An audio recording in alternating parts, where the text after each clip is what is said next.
नमस्कार दोस्तों, आप सभी का प्रज्ञान सिंधु में स्वागत है। दोस्तों, इस वीडियो में हम यूपी बीएड एंट्रेंस एग्ज़ाम 2020 के यानी कि पिछले साल का जो सेकंड पेपर है उसको हम डिस्कस करने वाले हैं। और इस वीडियो को दोस्तों आप सभी जो है पूरा देखिएगा, क्योंकि आपका जो एग्ज़ाम है बिल्कुल आ चुका है। तो ये जो पिछले साल का पेपर है आपको बहुत ही हेल्प करेगा। यहाँ पे ये जो है देखिए, फर्स्ट पेपर में आप देख सकते हैं, ये जो है पहले जो है अभिरुचि परीक्षण यानी कि ये जो रीजनिंग के 50 प्रश्न हैं इसको मैंने पहले ही सॉल्व करा दिए हैं और हमारे चैनल पर हैं। ठीक है, अभी हम कला वर्ग के 50 प्रश्नों को देखेंगे। ठीक है, तो चलते हैं कला वर्ग के प्रश्न पर, जहां वो है। ठीक है, तो आप सभी अब मिलने वाला है। ठीक है, तो ये है कला वर्ग खंड ब कला वर्ग के जो प्रश्न हैं आपके सामने पिछले साल के। इसमें जो है सबसे पहले जो पूछा गया था वो ये है कि भारत में वारेन हेस्टिंग्स ने प्रथम डाकघर की स्थापना कब की। तो इसका सही आंसर हो जाएगा दोस्तों 1774 में। दोस्तों, जो कला वर्ग होता है उसमें क्या है कि हिंदी है, इतिहास है, भूगोल है, नागरिक शास्त्र है, मनोविज्ञान है, अंग्रेजी है, सभी से प्रश्न आते हैं। इसीलिए इसका सिलेबस कई लोगों को समझ में नहीं आता है। ठीक है, तो यहाँ पे आप इस चीज़ को दिमाग में अपने रखिएगा कि इसमें क्वेश्चन हर विषय से आ सकते हैं। जो आर्ट फैकल्टी यानी आर्ट जो कला वर्ग में जो आपका विषय होता है, स्ट्रीम होता है, उसके अंदर सारे विषयों से आ जाता है, भाषा से भी आ जाता है। तो अब हम अगले प्रश्न को देखते हैं। देखिए, अगले प्रश्न में पूछा है विश्व की सबसे बड़ी ताज़े पानी की झील है, तो वो आपका सुपीरियर झील होगा। ठीक है, इस ऑप्शन को आप ध्यान से देखिए और याद रखिएगा। देखिए, अगला प्रश्न जो है पूछा है हरित क्रांति का मुख्य प्रभाव पड़ा। ठीक है, हरित क्रांति का मुख्य प्रभाव पूछ रहा है, क्या पड़ा, किस पर पड़ा, अनाज पर, दाल पर, फल पर, सब्जियों पर। तो दोस्तों इसका सही आंसर होगा अनाज पर जो है हरित क्रांति का जो है बहुत ज़्यादा ही प्रभाव पड़ा और अनाज का जो उत्पादन जो वृद्धि है वो बहुत ज़्यादा बढ़ गई। देखिए, अगला प्रश्न पूछा है प्रश्न नंबर 54 में, लगातार बढ़ती कीमतों की प्रक्रिया कहलाती है। ठीक है, ये लगातार यदि वस्तुओं की कीमतें बढ़ रही हैं तो क्या होगा। वैसे तो लोग बोलचाल की भाषा में कहते हैं महंगाई बढ़ गई। ठीक है, तो यहाँ पे ऑप्शन दिए हैं, इसका आंसर आप बताइए, ज़रूर बताइएगा। इसको मैं यहाँ पे बता ही देता हूँ, मुद्रास्फीति कहते हैं। मुद्रास्फीति एक थोड़ा सा कठिन टर्म है, तो ध्यान से सुन लीजिए। मुद्रास्फीति क्या होता है दोस्तों, जब मुद्रा का यानी कि पैसे का जो वैल्यू है, ठीक है, वो गिर जाता है। ठीक है, वो गिरता है तो यहाँ पे जो मूल्यों की जो वस्तुओं की जो मूल्य हैं वो बढ़ने लगते हैं। तो मुद्रास्फीति यानी कि मुद्रा का जो पैसे का जो है मूल्य गिर जाना, यही मुद्रास्फीति होता है। उम्मीद करता हूँ आपको ये टर्म समझ में आ गया होगा। नहीं समझ में आया तो कमेंट बॉक्स में ज़रूर पूछिए, मैं इसको एक्सप्लेन करके आपको बता दूंगा बढ़िया से। ठीक है, अगले प्रश्न की तरफ चलते हैं। अगले प्रश्न पूछा है निम्नलिखित में वह कौन सा राज्य है जो गेहूं की खेती नहीं करता है। ठीक है, वह कौन सा राज्य है। तो दोस्तों यहाँ पे फोर्थ ऑप्शन यानी तमिलनाडु जो है गेहूं का खेती नहीं करता है, या बहुत ही नाम मात्र के लिए करता होगा तो करता होगा, यानी नहीं करता है। ठीक है, यहाँ पे यही ऑप्शन सही होगा। प्रश्न नंबर 56 में जो है पूछा गया है विश्व के अधिकांश सक्रिय ज्वालामुखी निम्नलिखित में से किस क्षेत्र में पाए जाते हैं। तो इसका सही आंसर है दोस्तों परिस प्रशांत पेटी, थर्ड ऑप्शन आपका सही होगा। बढ़ते हैं अगले प्रश्न की तरफ। अगले प्रश्न पूछा है महानदी नर्मदा तथा सोन नदियाँ कहाँ से निकलती हैं। तो दोस्तों इसका सही आंसर है अमरकंटक पहाड़ी से। प्रश्न नंबर जो है आपका 58 में पूछा है सांची किस कला व मूर्तिकाल का निरूपण करता है। तो दोस्तों ये इसका जो सही आंसर होगा वो बौद्ध होगा। ठीक है, इसको ध्यान रखिएगा। अगले प्रश्न में देखते हैं क्या पूछा है। देखिए 59 में पूछा है महाबलीपुरम का रथ मंदिर किसने बनवाया। तो दोस्तों इसका जो सही आंसर है वो नरसिंह वर्मन ने। दोस्तों यदि आपको इसका PDF चाहिए तो आप हमारे टेलीग्राम चैनल से जुड़ सकते हैं, जिसका लिंक मैंने डिस्क्रिप्शन बॉक्स में दे दिया है।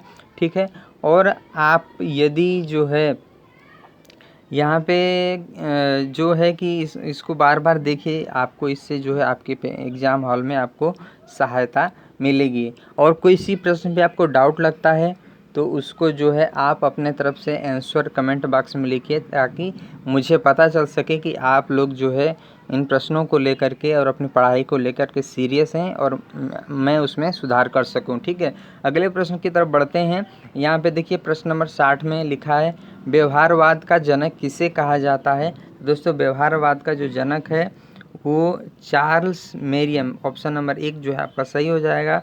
ठीक है, प्रश्न नंबर 61 में पूछा है, वित्त आयोग की नियुक्ति कौन करता है। ठीक है, तो ये भारत के जो है राष्ट्रपति करते हैं, ऑप्शन नंबर ए जो है आपका सही हो जाएगा। देखिए प्रश्न नंबर 62 में पूछा है, किस प्रकार की कृषि के अंतर्गत बड़े बड़े फार्मों की स्थापना करके कारखानों की भांति किसी एक ही फसल की कृषि की जाती है, उसको क्या कहते हैं पूछ रहा है। ठीक है, गहन कृषि, विस्तृत कृषि, जीविका कृषि, रोपण अथवा बागानी कृषि। देखिए इसमें पूछा क्या है, किसी कृषि के अंतर्गत बड़े बड़े फार्मों की स्थापना कर लिए और कारखानों की भांति एक ही फसल की कृषि की जाती है, तो उसको हम, यदि आप एक ही फसल खेत में अपने पूरे खेत में, आपका बहुत सारा खेत है और उसमें आप एक ही चीज़ की यदि खेती करते हैं तो उसको हम बागानी कहते हैं, रोपण कहते हैं। ठीक है, तो ऑप्शन नंबर 4 जो है आपका सही हो जाएगा। ठीक है, प्रश्न नंबर 63 में पूछा है, काचिन पहाड़ियाँ जो है भारत के किस देश के साथ सीमा का निर्माण करती हैं। तो ये दोस्तों आपका म्यांमार के साथ जो है सीमा का निर्माण करती हैं। ठीक है, ये अरुणाचल प्रदेश से सटा हुआ ये पहाड़ियाँ हैं, इसको आप ध्यान रखिएगा। ठीक है, और दूसरे जो है नीचे प्रदेश हैं उनसे नहीं जुड़ा हुआ है, ये अरुणाचल प्रदेश से खास करके काचिन जो पहाड़ियाँ हैं ये जुड़ी हुई हैं। प्रश्न नंबर 64 में देखते हैं, देखिए जलोढ़ मृदा के बारे में निम्नलिखित में से कौन सा कथन जो है असत्य है। देखिए जलोढ़ मृदा जो है इसके बारे में यहाँ पर कथन दिए गए हैं, इसमें से एक गलत है, उसको ढूंढना है। ठीक है, देखिए जलोढ़ मृदा भारत के एक बड़े भूभाग पर पाई जाती है। ठीक है, यह मृदा काफ़ी उपजाऊ होती है, इसमें नाइट्रोजन की कमी पाई जाती है, यह फास्फोरिक होती है। ठीक है, इसमें क्ले की मात्रा अधिक होती है, यह नमी को ज़्यादा समय तक रख सकती है। यही ऑप्शन जो है ये गलत है, ये मतलब इसके अंदर गुण नहीं होते हैं, तो ये वाला जो है आपका कथन जो है असत्य हो जाएगा और ये उत्तर आपका होगा। ठीक है, ये ऑप्शन सही हो जाएगा। ठीक है, तो ऑप्शन नंबर 4 जो है ये आपका सही है, डी ऑप्शन। ठीक है, प्रश्न नंबर 65 में देखते हैं, देखिए क्या पूछा है, भारत छोड़ो आंदोलन के दौरान समानांतर सरकार का गठन कहाँ किया गया था। तो दोस्तों ये आपका बलिया में किया गया था, इसको ध्यान रखिएगा। ठीक है, भारत छोड़ो आंदोलन के दौरान, ठीक है, समानांतर सरकार का एक गठन किया गया था और वो बलिया में किया गया था। ठीक है, प्रश्न नंबर 66 में पूछा गया है, भारत के संविधान में सर्वाधिक प्रभाव किसका है। तो ये भारत सरकार अधिनियम 1935 का है। ठीक है, प्रश्न नंबर 67 में पूछा है, निम्नलिखित में से शुद्ध वाक्य चयन कीजिए। देख लीजिए दोस्तों, ये हिंदी के क्वेश्चन आ गए हैं। ठीक है, अब इसमें हम देखते हैं क्या पूछा है। देखिए शुद्ध वाक्य चयन करना है, ये 4 वाक्य दिए हैं, इसमें से एक ही 3 अशुद्ध हैं और एक शुद्ध है। देखिए क्या दिया गया है, बैल और बकरी घास चरती हैं। ठीक है, दूसरा है बैल और बकरी दो साथ में घास चरते हैं, बैल चरते हैं और बकरी चरता है, ये भी गलत हो गया। बैल और बकरी घास चरते हैं, ये ऑप्शन आपका सही हो जाएगा, ऑप्शन नंबर 4। ठीक है, अगले प्रश्न की तरफ बढ़ते हैं। प्रश्न नंबर 68 में पूछा है, महेश ज्ञानी पुरुष को दान देता है में कारक है।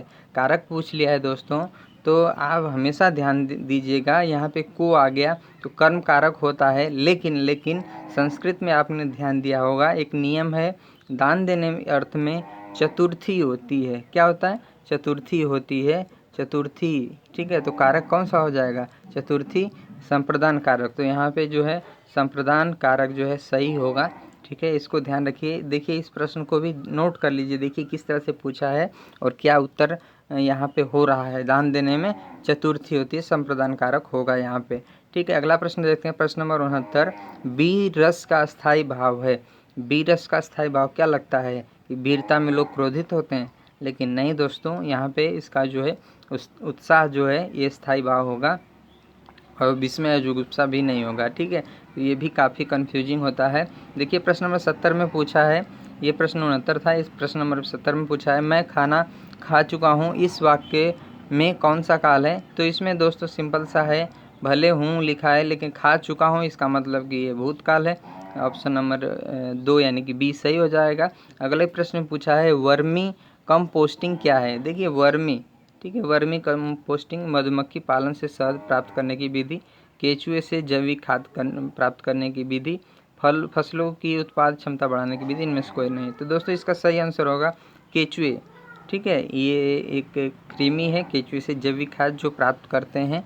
ठीक है, जैविक खाद जो बनती है वो वर्मिंग कंपोस्टिंग ही कहलाती है। ठीक है, तो ये जो है ऑप्शन इसका बी जो सेकंड नंबर है, केचुए से जैविक खाद प्राप्त करने की विधि, ये सही हो जाएगा।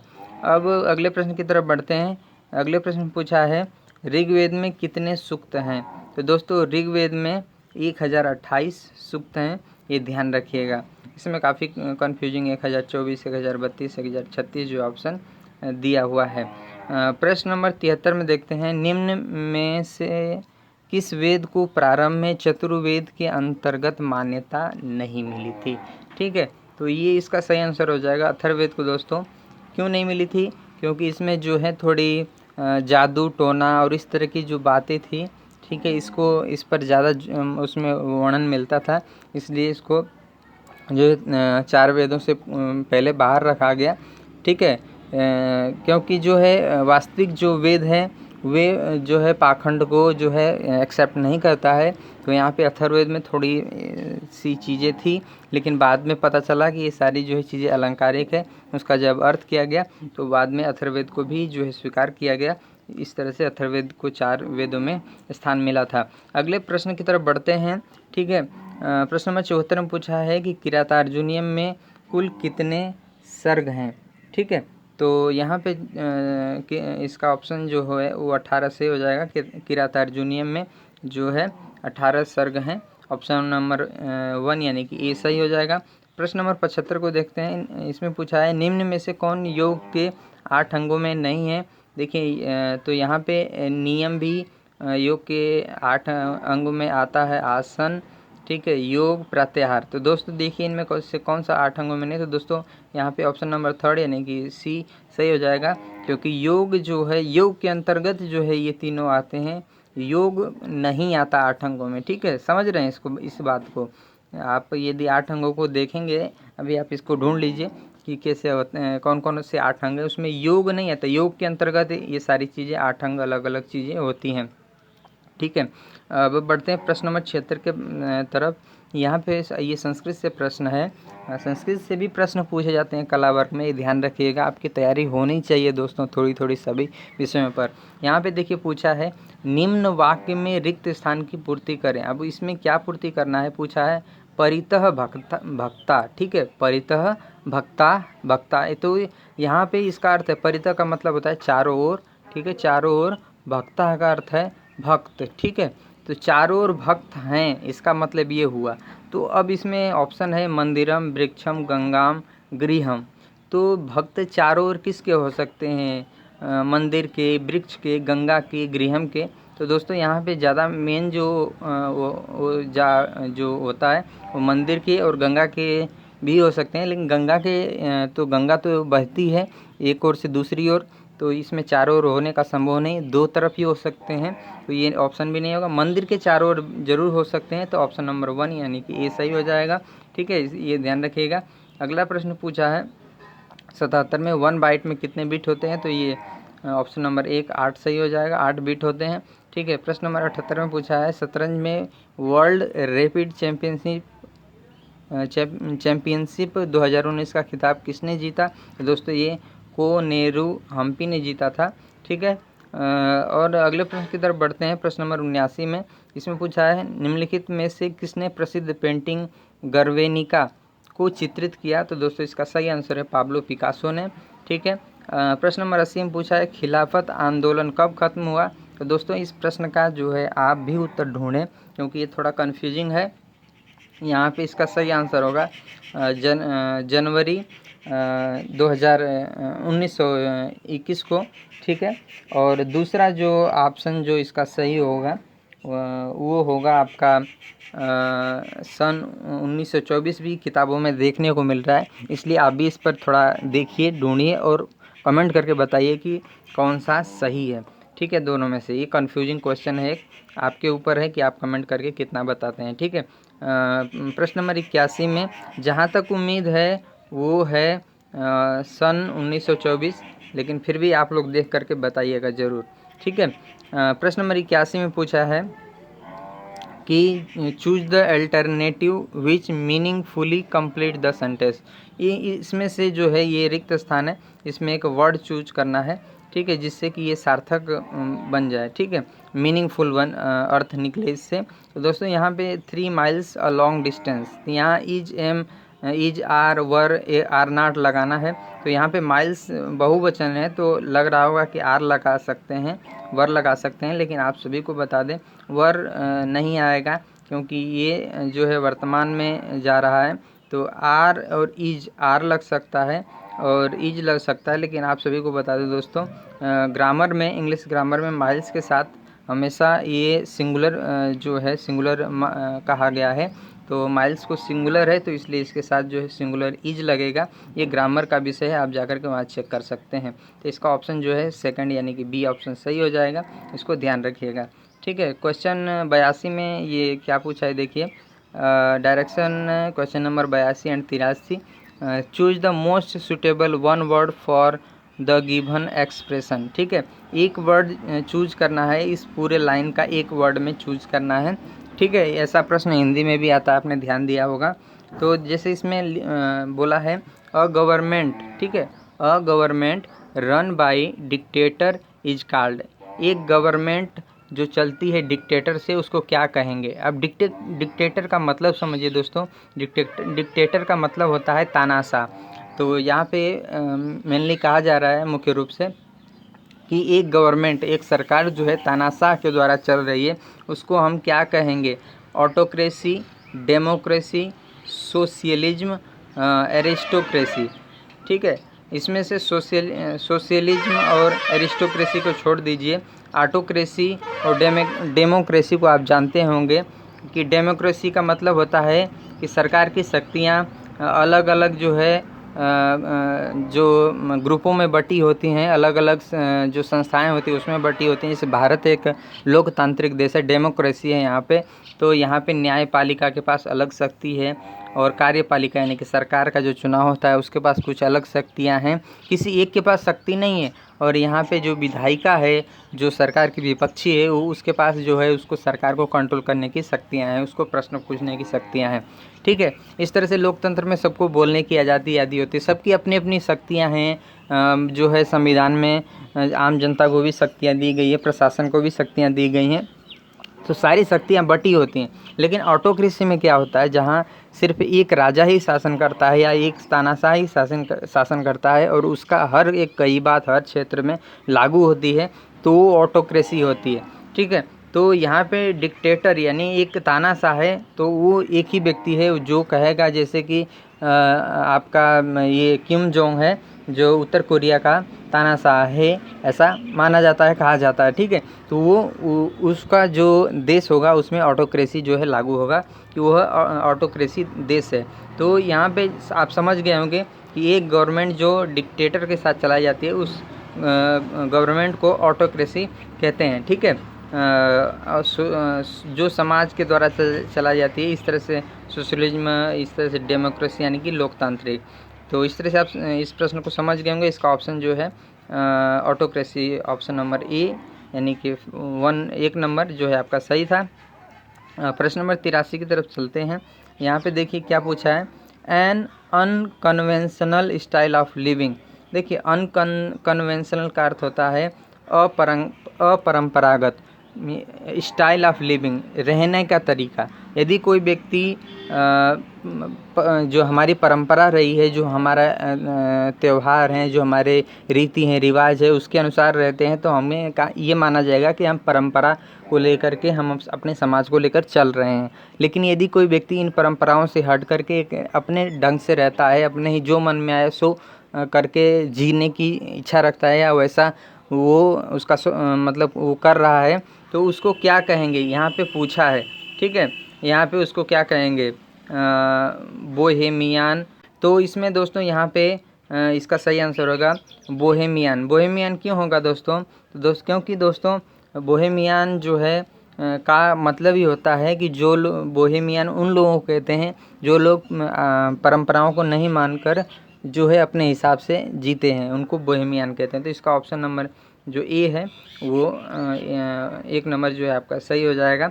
बढ़ते हैं प्रश्न नंबर 84 की तरफ। इसमें क्या कहा है देखिए, question direction question number 84 and 85। Choose the meaning fully word to the given word, what is adjective of the word college. अब कॉलेज का जो है एडजेक्टिव पूछ रहा है, तो इसका सही आंसर होगा दोस्तों कॉलेजिएट। ठीक है, ऑप्शन नंबर 2 यानी कि बी सही हो जाएगा। प्रश्न नंबर 85 में पूछा है what is the synonym of the word provisional. Provisional का जो है समानार्थी शब्द पूछा है, तो इसका सही आंसर हो जाएगा टेम्परेरी। ठीक है, आपने देखा होगा आपके एडमिट कार्ड पर भी लिखा होगा प्रोविजनल एडमिट कार्ड, यानी कि अभी जो है ये जो है टेम्परेरी समय के लिए दिया गया है। ये ऐसा नहीं है कि आपको ये एडमिट कार्ड मिल गया तो आपका एडमिशन हो गया है। ठीक है, ये टेम्परेरी होता है। ठीक है, तो अगले प्रश्न की तरफ बढ़ते हैं। इसका तो उत्तर आपका 1 नंबर सही था, ऑप्शन नंबर ये। और प्रश्न नंबर 86 को देखते हैं। देखिए, इसमें पूछा है निम्न में से किस सिद्धांत का प्रतिपादन गार्डनर ने किया। तो दोस्तों गार्डनर ने बहुबुद्धि का सिद्धांत जो है इसका प्रतिपादन किया था, ये ध्यान रखिएगा। प्रश्न नंबर 87 में पूछा है राष्ट्रपति राज्यसभा कितने सदस्यों को मनोनीत करता है। दोस्तों इसका सही आंसर है ऑप्शन नंबर 4 यानी कि 12 सदस्यों को मनोनीत करता है। ठीक है, बढ़ते हैं अगले प्रश्न की तरफ। प्रश्न नंबर 88 में पूछा है निम्न में से सर्वप्रथम कहाँ पंचायती राज व्यवस्था लागू हुई। तो यहाँ पे जो है राजस्थान के ये नागौर ज़िले में सबसे पहले लागू हुई थी। ठीक है, बाद में और राज्यों में ये लागू हुआ। ठीक है, आज पूरे भारत में पंचायती राज व्यवस्था है। ठीक है, लागू हो गई है ये। ठीक है, प्रश्न नंबर 89 की तरफ देखते हैं क्या पूछा गया है। भारत को स्वतंत्रता दिलाने वाले महान पुरुषों में किसे वयोवृद्ध की उपमा दी जाती है। तो दोस्तों ये दादा भाई नौरोजी को वयोवृद्ध की उपमा दी जाती है, ऑप्शन नंबर बी सही हो जाएगा 2 नंबर। ठीक है, बढ़ते हैं अगले प्रश्न की तरफ। अगले प्रश्न पूछा है 90 में समाजशास्त्र के जनक कौन थे। तो दोस्तों ये अगस्त कामटे थे, ऑप्शन नंबर 1 यानी कि ये सही हो जाएगा। प्रश्न नंबर 91 में पूछा है स्वाधीनता और स्वावलंबन का सूचक पशु कौन सा है। तो दोस्तों ये शेर है। ठीक है, ये ध्यान रखिए, ऑप्शन नंबर 3 यानी कि जो है सी ऑप्शन आपका सी हो जाएगा 3 नंबर। ठीक है, सी। प्रश्न नंबर 92 में पूछा है दिल्ली का बादशाह बनने से पूर्व गयासुद्दीन बलबन किस सुल्तान का महामंत्री था। तो दोस्तों ये नसरुद्दीन महमूद का था। ठीक है, ये ध्यान रखिएगा। और प्रश्न नंबर 93 में पूछा है चित्तौड़ के दुर्ग में विजय स्तंभ का निर्माण किसने किया था। तो दोस्तों चित्तौड़ के दुर्ग में जो विजय स्तंभ का जो निर्माण है वो जो है राणा कुंभा ने किया था। ठीक है, प्रश्न नंबर 94 में देखिए क्या पूछा है महरौली का लौह स्तंभ कहाँ स्थित है। तो महरौली का लौह स्तंभ जो है नई दिल्ली में स्थित है। ठीक है, प्रश्न नंबर 95 में देखिए पाल वंश का संस्थापक था। तो यहाँ पे ये गोपाल था, इसी ने पाल वंश का संस्थापक था, ये शुरू किया था पाल वंश को। ठीक है, प्रश्न नंबर 96 में क्या पूछा है निम्न में से कौन सा भारतीय रिजर्व बैंक का कार्य नहीं है। तो देखिए करेंसी नोट जारी करना है रिजर्व बैंक ही करता है, मुद्रा योजना बनाना है रिजर्व बैंक करता है, रिजर्व बैंक। ठीक है, भारत के सभी बैंकों का पर नियंत्रण रखना है, ये भी रिजर्व बैंक करता है। ठीक है, निर्यातकर्ताओं को ऋण देना ये कार्य नहीं करता, यानी कि ऑप्शन नंबर 4 यानी कि डी आपका सही हो जाएगा। प्रश्न नंबर 97 में देखिए क्या पूछा है निम्नलिखित में कौन सा स्रोत ऊर्जा का व्यावसायिक स्रोत नहीं है। तो दोस्तों ये पेट्रोलियम, परमाणु ऊर्जा, प्राकृतिक गैस ये सारे व्यावसायिक स्रोत हैं, इसको उत्पन्न करने में काफ़ी मेहनत लगती है। ठीक है, और बायोगैस एक ऐसी ऊर्जा है जो आपके कचरा जो हो गया, गोबर हो गया, किसी भी मल हो गया, उससे बनाई जाती है। तो ये एक नवीनीकरण ऊर्जा होती है, बाकी ये अनवीनीकरण ऊर्जा होती है, ध्यान रखिएगा। तो ये व्यावसायिक स्रोत नहीं है, ऑप्शन नंबर 4 यानी कि डी। प्रश्न नंबर 98 में देखिए, कावेरी जल विवाद किन दो राज्यों के बीच है? तो दोस्तों कावेरी जल विवाद जो है वो कर्नाटक और तमिलनाडु के बीच में है, ये ध्यान रखिएगा। और प्रश्न नंबर 99 में पूछा है, एक निश्चित समाज का उदाहरण है। दोस्तों ये आपका तमिल समाज है, ये एक निश्चित समाज का उदाहरण है, ठीक है। प्रश्न नंबर 100 में पूछा है, किस हड़प्पा स्थल से चावल उगाने का साक्ष्य सूचित हुआ है, यानी कि साक्ष्य मिला है? तो दोस्तों इसका सही ऑप्शन होगा रंगपुर, ठीक है। तो ये थे दोस्तों यूपी बीएड 2020 के सेकंड प्रश्न पत्र का जो है कला वर्ग का पूरे 50 प्रश्न इस वीडियो में हल करवा दिया है। उम्मीद करता हूँ आपको ये वीडियो पसंद आया होगा। अपने दोस्तों के साथ जो यूपी बीएड से संबंधित हैं उनके साथ शेयर कीजिए। यदि ये वीडियो अच्छा लगा तो वीडियो को लाइक कीजिएगा, हमारे इस वीडियो को शेयर भी कीजिएगा, हमारे चैनल को सब्सक्राइब कीजिएगा। धन्यवाद दोस्तों।